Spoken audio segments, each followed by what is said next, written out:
Yes students, तो हम ये लेके आए हैं बूस्टर बैच के अंदर आपके लिए 1 लेक्चर 1 चैप्टर। तो आज हम इस लेक्चर के अंदर चैप्टर करने वाले हैं स्टूडेंट, वो आपका है एटम। मैं इस लेक्चर के अंदर सिर्फ वही बातें करूंगा जो बोर्ड एग्जाम में आने वाली है। फालतू मैं आपको ऐसी कोई भी बात याद नहीं करवाऊंगा जो आपके अभी कितना एक्स्ट्रा नॉलेज के लिए हमारा अलग से बैच चल रहा है, आप उसको ज्वाइन करें। इसमें सिर्फ काम आपके मार्क्स को बूस्ट करने का है, तो इसमें वही बातें की जाएगी जो आपके बोर्ड से रिलेटेड है। तो एटम के लिए हमारे पास 3 मॉडल दिए गए हैं। एक मॉडल थॉमसन ने दिया है, एक मॉडल रदरफोर्ड ने दिया है और एक मॉडल बोहर ने दिया है। तो थॉमसन मॉडल क्या कहता है कि एटम का जो साइज़ है वो कितना है 10⁻⁻10 मीटर। इसके अंदर पॉजिटिव नेगेटिवली इक्वली डिस्ट्रीब्यूट है। तो इसका मतलब ये है कि एक तो ये चार्ज कंजर्वेशन को फॉलो कर रहा है क्योंकि पॉजिटिव नेगेटिव इक्वल है, और मास भी हर जगह डिवाइडेड है। इट मीन्स ये मास कंजर्वेशन को भी फॉलो करता है, मास डिस्ट्रीब्यूशन को फॉलो करता है कि मास ऐसा नहीं है कि सारा एक तरफ है, मास हर जगह इक्वल डिस्ट्रीब्यूट है। जबकि रदरफोर्ड में क्या होता है, सारा मास सेंटर में है जिसको आप नाम देते हो न्यूक्लियस, और ये सिस्टम बोहर के अंदर है। तो रदरफोर्ड मॉडल और जो बोहर मॉडल है वो मास डिस्ट्रीब्यूशन को फॉलो नहीं करते, लेकिन जो थॉमसन मॉडल है वो मास डिस्ट्रीब्यूशन को फॉलो करता है। तो यहाँ चार्ज कंजर्व है, न्यूट्रल है, स्टेबल है।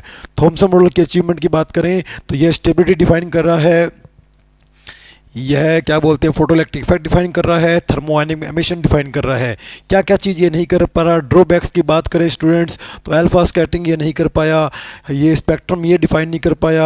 अगर हम बात करें इलेक्ट्रिक फील्ड में हमारी कोई स्पेक्ट्रल लाइन्स अगर ट्रांसफर हो रही थी वो स्प्लिट हो रही थी, तो splitting of spectral lines in electric field उसको भी ये डिफाइन नहीं कर पाया। Splitting of spectral lines in magnetic field उसको भी ये डिफाइन नहीं कर पाया। हालांकि अगर आपको याद होगा कि ये जो स्प्लिट होना होता है इलेक्ट्रिक फील्ड में, हमारी अगर स्प्लिटिंग हो रही है तो इस चीज़ को बोलते हैं स्टार्क इफेक्ट। अगर हमारी स्पेक्ट्रल लाइंस मैग्नेटिक फील्ड में स्प्लिट हो रही है तो उसको बोलते हैं जीमान इफेक्ट। तो ये दोनों को ही एक्सप्लेन नहीं कर पाया। फिर आया रदरफोर्ड। रदरफोर्ड ने क्या किया, पहले पूरा अल्फा स्कैटरिंग एक्सपेरिमेंट को स्टडी किया। उसने गीगर मार्सन के जो असिस्टेंट थे उसके उनकी हेल्प से वो एक्सपेरिमेंट करवाया, गोल्ड की फॉइल ली। गोल्ड फॉइल लेने का रीज़न क्या है स्टूडेंट, गोल्ड एक हैवी मटीरियल है जो अल्फा का पार्टिकल का स्कैटरिंग जो है वो इजीली करवा देता है, और गोल्ड एक टेंसाइल मटीरियल है ताकि आप उसकी पतली वायर बना के नंबर ऑफ एटम्स का कम एटम के ऊपर स्टडी कर सके। तो गोल्ड एक हैवी मटेरियल है, गोल्ड एक टेंसाइल मटेरियल है, और गोल्ड जो है वो कितने नंबर पे आता है स्टूडेंट, 79 नंबर पे आता है। तो फिर उसने क्या किया, अल्फा स्कैटरिंग स्टडी को स्टडी किया। उसने देखा कि सारा मास सेंटर में है, तो इसलिए उसने कहा इस तरह उसने किसकी डिस्कवरिंग की, न्यूक्लियस की। और न्यूक्लियस का जो साइज़ था वो कितना था 10⁻⁻15। एटम का साइज़ वही है 10⁻⁻10। सारा पॉजिटिव यहाँ पे है, इलेक्ट्रॉन सारे बाहर रोटेट कर रहे हैं। तो ये बात बोल के थॉमसन ने क्या अचीव कर लिया, उसने अल्फा स्कैटरिंग एक्सप्लेन कर दी जो बोहर की ड्रॉबैक्स थी। फोटोइलेक्ट्रिक इफेक्ट ये भी डिफाइन कर रहा है, थर्मोडायनेमिक इफेक्ट ये भी डिफाइन कर रहा है, लेकिन स्टेबिलिटी डिफाइन नहीं कर पाया क्योंकि जो इलेक्ट्रॉन रोटेट कर रहे हैं वो न्यूक्लियस से अट्रैक्ट हो रहे हैं। साथ में रोटेशन के दौरान अगर इसकी एनर्जी लॉस होगी तो ये इसके अंदर आ जाएंगे। तो कुल मिला के एटम स्टेबल कैसे है वो हमारा रदरफोर्ड डिफाइन नहीं कर पाया। तो बस कुल मिला के देखा जाए तो एक एक्सचेंज हो गया कि स्टेबिलिटी वहाँ चली गई और अल्फा स्कैटरिंग यहाँ आ गई। तो रदरफोर्ड की जो अचीवमेंट की बात करें वो अल्फा स्कैटरिंग है और फोटोइलेक्ट्रिक इफेक्ट है, थर्मोडायनेमिक एमिशन है। ड्रॉबैक्स की बात करें तो ये स्टेबिलिटी डिफाइन नहीं कर पाया, ये भी स्पेक्ट्रम डिफाइन नहीं कर पाया, और ये भी वो जो कहते हैं ना कि इलेक्ट्रिक फील्ड के अंदर स्प्लिट होना, मैग्नेटिक फील्ड में स्प्लिट होना, उसको ये भी नहीं समझा पाया। तो स्टूडेंट्स फिर बात करते हैं बोहर की। उससे पहले हम कुछ बातें करते हैं अल्फा स्कैटरिंग से रिलेटेड। अल्फा स्कैटरिंग से रिलेटेड एक टॉपिक आता है इम्पैक्ट पैरामीटर। क्या है ये इम्पैक्ट पैरामीटर स्टूडेंट, क्या आपने देखा होगा कि जो अल्फा का जो ट्रैक होता है वो कैसा होता है, किसी भी मान लो गोल्ड के ऊपर या हैवी न्यूक्लियस के ऊपर जब अल्फा पार्टिकल गिराया जाता है तो उसका जो ट्रैक है वो पैराबोलिक हो जाता है। अगर आप उसकी इनिशियल डायरेक्शन में ही टेंजेंट ड्रॉ करें तो उसके सेंटर से जो परपेंडिकुलर ड्रॉ करेंगे, इस परपेंडिकुलर की जो लेंथ होगी उसको हम बोलेंगे इम्पैक्ट पैरामीटर। इस इम्पैक्ट पैरामीटर का फॉर्मूला याद है किसी को, kz² कोट θ/2 अपॉन में काइनेटिक एनर्जी लिख दो या फिर काइनेटिक एनर्जी उसकी वैल्यू लिख दो ½ mv²। ये इम्पैक्ट पैरामीटर का फॉर्मूला है स्टूडेंट। फिर इससे रिलेटेड टॉपिक आता है कि क्या बोलते हैं हाईएस्ट अल्फा पार्टिकल कितना पास गया होगा। भी आपने किसी गोल्ड के ऊपर या हैवी न्यूक्लियस के ऊपर अल्फा पार्टिकल अगर अटैक करवाया होगा, आपने उसको काइनेटिक एनर्जी दी होगी, वो कहाँ तक क्लोज गया था, क्लोजेस्ट अप्रोच क्या बनेगी, तो आप जो एनर्जी दे रहे हो वो वहाँ तक इक्वल हो जाएगी जहाँ पे उसकी ये एनर्जी पोटेंशियल एनर्जी की इक्वल हो जाएगी। तो आप काइनेटिक एनर्जी को पोटेंशियल एनर्जी के इक्वल कर दो और वहाँ से आप क्लोजेस्ट अप्रोच की वैल्यू निकाल लो। तो काइनेटिक एनर्जी को चाहे आप काइनेटिक एनर्जी लिख दो, चाहे हाफ एम वी स्क्वायर लिख दो, वो आपकी मर्जी है। पोटेंशियल एनर्जी का फॉर्मूला होता है के Q1 Q2 by are. Q1 हो गया इसका चार्ज, इसके मतलब इस जो आपने जिसके ऊपर आपने पार्टिकल गिराया है, मान लो कि वो आपने गोल्ड लिया है, तो गोल्ड के ऊपर 79 प्रोटॉन है और गिराया क्या है अल्फा, उसके पास 2 इलेक्ट्रॉन है। अल्फा क्या होता है स्टूडेंट, हीलियम का पार्टिकल, वो बनता है 2He4, तो हीलियम के न्यूक्लियस को बोलते हैं अल्फा पार्टिकल। तो उसके ऊपर कितना चार्ज है, 2E है। तो यहाँ से अगर मैं आर निकालूँ स्टूडेंट, तो ये आपका क्लोजेस्ट अप्रोच है, उसका फॉर्मूला क्या आएगा, 2kZd² divide by kinetic energy, या फिर आप काइनेटिक एनर्जी की जगह हाफ एम वी स्क्वायर भी लिख सकते हैं। तो आपने इस तरह रदरफोर्ड का मॉडल भी अच्छे से पढ़ लिया। आपने बोहर के अंदर ये पढ़ा कि बोहर कहता है, सॉरी थॉमसन में आपने ये पढ़ा कि एटॉमिक स्फीयर है 10⁻⁻10 का है, इसमें पॉजिटिव नेगेटिवली इक्वली डिस्ट्रीब्यूट है। और इसके हिसाब से आप क्या क्या एक्सप्लेन कर सकते हो, आप क्या बोलते हैं स्टेबिलिटी को डिफाइन कर सकते हो, आप फोटोइलेक्ट्रिक इफेक्ट को डिफाइन कर सकते हो, आप थर्मोडायनामिक एमिशन को डिफाइन कर सकते हो। और क्या क्या आप नहीं समझा सकते, आप स्कैटरिंग नहीं समझा सकते, आप स्पेक्ट्रम नहीं समझा सकते, और आप स्प्लिटिंग नहीं समझा सकते कि वो इलेक्ट्रिक फील्ड मैग्नेटिक फील्ड में स्प्लिट कैसे हुआ, क्यों हुआ। फिर आता है रदरफोर्ड का अल्फा स्कैटरिंग, उसने पहले अल्फा स्कैटरिंग स्टडी की, अल्फा स्कैटरिंग में गोल्ड क्यों लिया, गोल्ड एक हैवी मटेरियल है, गोल्ड एक टेंसाइल मटेरियल है। उसके बाद बात करते हैं कि अल्फा के अंदर जो इंपैक्ट पैरामीटर होता है उसका फॉर्मूला क्या आया था, kZd² cot θ/2 अपॉन में काइनेटिक एनर्जी। फिर बात करते हैं हम कि इसके अंदर क्लोजेस्ट अप्रोच का फॉर्मूला क्या आया था, जहाँ पर काइनेटिक एनर्जी पोटेंशियल एनर्जी दोनों को बैलेंस कर दिया, वहाँ से हमने आर निकाल लिया, उस आर की वैल्यू हमारे पास क्या आई, तो यहाँ पर जो Q1 था वो न्यूक्लियस था, वो हो गया Zd। अगर मान लो ये गोल्ड है तो 79 इलेक्ट्रॉन, यानी इलेक्ट्रॉन का मतलब क्योंकि चार्ज प्रोटॉन का इलेक्ट्रॉन के बराबर होता है, वो गिरा क्या रहे हैं उस पर अल्फा पार्टिकल, अल्फा पे कितना है 2E है, तो यहाँ पे 2E आ गया। तो कुल मिला के यहाँ पे आपका जो क्लोजेस्ट अप्रोच का फॉर्मूला आया है वो आया है 2kZd² अपॉन में काइनेटिक एनर्जी। फिर आता है स्टूडेंट बोहर मॉडल। बोहर कहता है कि मेरी 3 पोस्टलेट सुन लो, फिर मैं आपकी सारी बातें एक्सप्लेन कर पाऊंगा। तो बोहर की फर्स्ट पोस्टलेट ये कहती है कि आप वो कहते हो ना कि वो इलेक्ट्रॉन अंदर क्यों नहीं आता, तो इलेक्ट्रॉन और इसके बीच में जो अट्रैक्शन फोर्स लग रहा है वो भाई साहब बैलेंस हो रहा है किससे, सेंटीमीटर फोर्स से। तो अट्रैक्शन का फॉर्मूला क्या होता है, आपने फर्स्ट चैप्टर में पढ़ा हुआ है के Q1 Q2 divide by r², और सेंटीमीटर का फॉर्मूला क्या होता है स्टूडेंट, mv²/r।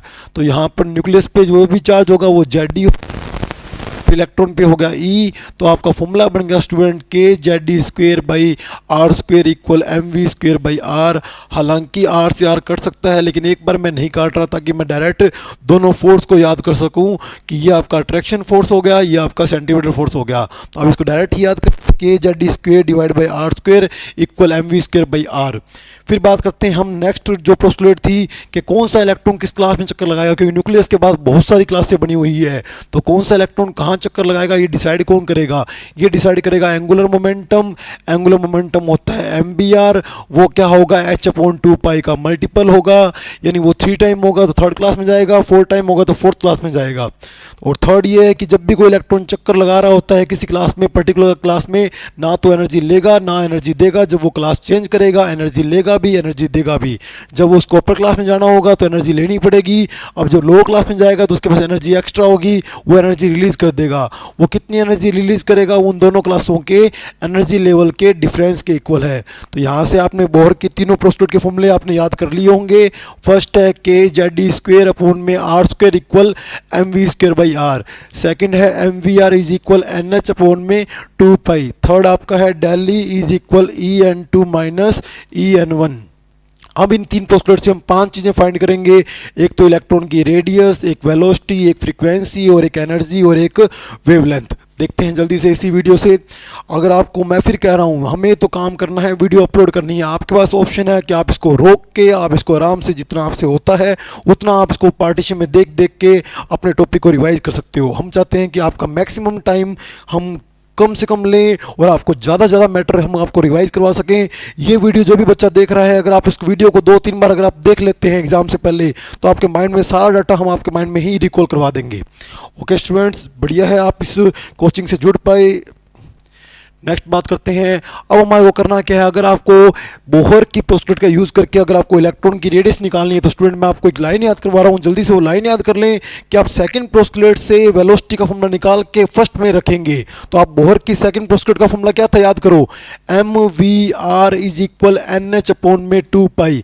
यहाँ से आपको वी निकालने को मैंने बोला है तो वो बनेगा एन एच 2 पाई एम आर, और ये जो वैल्यू है वी की उठा के आप इक्वेशन नंबर फर्स्ट में पुट करेंगे। फर्स्ट इक्वेशन क्या थी स्टूडेंट, याद करो, k Z D square upon r square equal m we square by r. तो एक आर से एक आर कट रहा है तो कैंसिल कर दो। के की वैल्यू क्या होती है स्टूडेंट, याद करो, 1 अपॉन में 4 पाई एप्सिलॉन 0। एक आर बचेगा तो वो यहाँ पड़ा है, एम यहाँ पड़ा है, मुझे वी की वैल्यू पुट करनी है। तो वी की वैल्यू ये रही, मुझे वहाँ वी स्क्वेयर चाहिए, मैं सबकी स्क्वेयर कर रहा हूँ, एन की स्क्वेयर एन स्क्वेयर, एच की स्क्वेयर एच स्क्वेयर, 2 की स्क्वेयर 4, पाई की स्क्वेयर पाई स्क्वेयर, एम की स्क्वेयर एम स्क्वेयर, आर की स्क्वेयर आर स्क्वेयर। अब आप स्टूडेंट से कैंसिल हो सकता है, यस, एम से एम कैंसिल हो सकता है, यस, एक आर से एक आर कैंसिल हो सकता है, यस, एक आर बच गया, उस आर को मैं यहाँ ले आता हूँ क्योंकि मुझे रेडियस ही तो निकालनी है। आर यहाँ आ गया, एप्सिलॉन 0 वहाँ चला जाएगा। तो आपका फॉर्मूला क्या बना है, चेक करो, n square h square epsilon 0, एक पाई बचा है, एक एम बचा है, और यहाँ से क्या आया है स्टूडेंट, जेड डी स्क्वेयर। तो आप ये फॉर्मूला जरूर याद करें क्योंकि इसके बिना आपसे फ्रिक्वेंसी नहीं निकली। फॉर्मूला क्या आया स्टूडेंट, आपको याद हो चुका है क्या, n square h e square. आप ये जल्दी से याद कर लें। अगर आप इसमें से n को अलग कर लें क्योंकि आपको क्लास की सबकी वैल्यू रखें, अगर प्लांक कांस्टेंट की, एप्सिलॉन की, पाई की, मास की और इलेक्ट्रॉन की क्या वैल्यू होती है, एच प्लांक -34 वैल्यू होती है एप्सिलॉन 0 की। वैक्यूम परमिटिविटी होती है, उसकी वैल्यू क्या होती है स्टूडेंट, उसकी वैल्यू होती है 8.854 10⁻12 कूलम्ब स्क्वायर पर न्यूटन मीटर। पाई की वैल्यू 3.14, मास ऑफ इलेक्ट्रॉन कितना होता है 9.1 10⁻1 और 1.6 10⁻19। ये सारी वैल्यू रख के सोल्व करोगे तो आपकी रेडियस आएगी 0.529 एंगस्ट्रम। तो यहाँ से आप स्टूडेंट देखें कि आपका जो रेडियस का फॉर्मूला बना है एन स्क्वेयर बाई जेड बाहर पड़ा है, बाकी सबकी वैल्यू रखने से आपका आंसर आया 0.529 एंगस्ट्रम। आर एन स्क्वेयर के प्रोपोर्शनल है, आर जेड के क्या है, इन्वर्सली प्रोपोर्शनल है। तो यहाँ से अगर देखें first class, second class, third class square करोगे, अगर आप यहाँ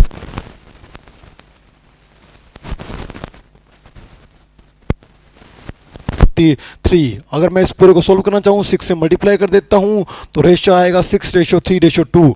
तो हाइड्रोजन हीलियम लिथियम की फर्स्ट सेकंड थर्ड क्लास की जो रेडियस का रेशियो बनेगा वो 6:3:2 बनेगा। अगर मैं जेड भी 1 कर दूँ यानी हाइड्रोजन और एन भी 1 कर दूँ तो यानी बोहर क्लास, फर्स्ट क्लास को बोहर क्लास कहते हैं। तो आपकी बोहर क्लास की जो रेडियस की वेलोसिटी आएगी, सॉरी रेडियस आएगी, वो आएगी 0.529 एंगस्ट्रम। तो ये आपका रेडियस टॉपिक क्लियर होता है। फिर बात करते हैं नेक्स्ट बात करते हैं वेलोसिटी का। वेलोसिटी के लिए आपको स्टूडेंट कुछ नहीं करना, जो आपकी बोहर की 2 पोस्टुलेट है उन दोनों में v को एक तरफ रखना है, दोनों में v को एक तरफ रख के आपको डिवाइड करना है। डिवाइड करते ही आपका वेलोसिटी निकल जाएगा। जैसे मैंने आपको कहा था कि रेडियस निकाल सेकंड से v निकाल के फर्स्ट में पुट कर दें। अगर आपको निकालनी है क्या बोलते हैं वेलोसिटी, तो आप दोनों v एक तरफ करके डिवाइड कर दें। जैसे बोहर की फर्स्ट पोस्टुलेट क्या होती है स्टूडेंट, याद करें, k Z D square upon r square equal m we square by r. इसको मैं क्या कर रहा हूँ, मैं इसको इधर लिख रहा हूँ, M we square by R is equal K Z D square divide by are square. ये बोहर की फर्स्ट पोस्टुलेट है। सेकंड क्या है student, M we are is equal N H upon में 2 पाई। तो बस आपको फर्स्ट इक्वेशन में सेकंड इक्वेशन का डिवाइड करना है। तो फर्स्ट में सेकंड का डिवाइड करने से स्टूडेंट वहाँ एम वी स्क्वेयर में आर का डिवाइड तो हो ही रहा है, आपको एम वी आर का डिवाइड और करना है। तो आर का हो रहा है, लगे हाथ एम वी आर का भी कर दें। और यहाँ पर मैं के की वैल्यू रख देता हूँ 1/4 पाई एप्सिलॉन 0। ये पड़ा है Z D square by are square, और ये वैल्यू ऊपर आके रिवर्स हो जाएगी क्योंकि अपॉन के नीचे अपॉन होगा, वो नीचे से ऊपर आके रिवर्स हो जाएगा, वो बनेगा 2 पाई अपॉन में एन एच।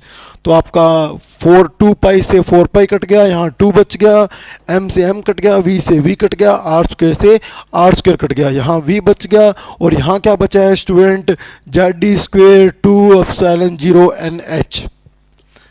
तो कुल मिला के आपका जो वेलोसिटी बना है स्टूडेंट वो बना है Z D square 2 epsilon 0 NH, जबकि रेडियस आपको याद कराऊँ वो था n square h square epsilon 0 पाई m z स्क्वेयर। तो यहाँ से z और n को अलग करें तो स्टूडेंट आपका आंसर आता है 2.18 10⁻⁶।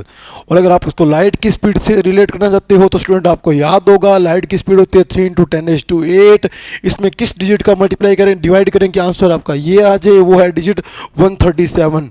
इसका मतलब है कि इलेक्ट्रॉन लाइट की स्पीड जिस स्पीड से भागता है उसके 137वें स्पीड से इलेक्ट्रॉन जो है वो रोटेट करता है ऑर्बिट के अंदर। अगर यहाँ से देखें तो वी जेड के क्या है, प्रोपोर्शनल है, तो V1 ratio V2 ratio V3 यानी हाइड्रोजन हीलियम लिथियम का जो रेशो बनेगा वो 1:2:3 बनेगा। Vn के इन्वर्सली प्रोपोर्शनल है, तो first class, second class, third class, तो ये बनेगा 1/1 1/2 1/3। मैं मल्टीप्लाई कर दूंगा 6 से, तो ये बनेगा 6:3:2। तो यहाँ से आपने जेड के भी रेशो निकाल लिए, यहाँ से आपने एन के भी रेशो निकाल लिए, और यहाँ से आपने वेलोसिटी की वैल्यू भी निकाल ली। अगर मैं सब कुछ 1 कर देता हूँ, यानी हाइड्रोजन की बोहर क्लास की अगर वेलोसिटी देखें तो वो कितनी आएगी, वो लाइट की स्पीड का 137वां हिस्सा आएगा, जो हमारा बनेगा 2.18 10⁻⁶। तो ये आपकी वेलोसिटी भी पूरी हो गई है। फिर बात करते हैं फ्रीक्वेंसी की। तो students frequency distance upon speed, तो v कहाँ चला जाएगा, ऊपर चला जाएगा, क्योंकि डिस्टेंस नीचे है, स्पीड ऊपर चला गया। तो क्या वैल्यू आई थी r की, याद करो, n square h square epsilon 0 पाई m z स्क्वेयर। क्या वैल्यू आई थी वेलोसिटी की, याद करो student, z square 2 epsilon 0 NH। जैसे ही दोनों वैल्यू पुट करोगे तो क्या वैल्यू बनेगी वेलोसिटी की, z स्क्वेयर 2 एप्सिलॉन 0 NH। ये तो वेलोसिटी की वैल्यू है, अपॉन में क्या पड़ा है 2 पाई r पड़ा है, n square h square epsilon 0 पाई m z स्क्वेयर। तो पाई से पाई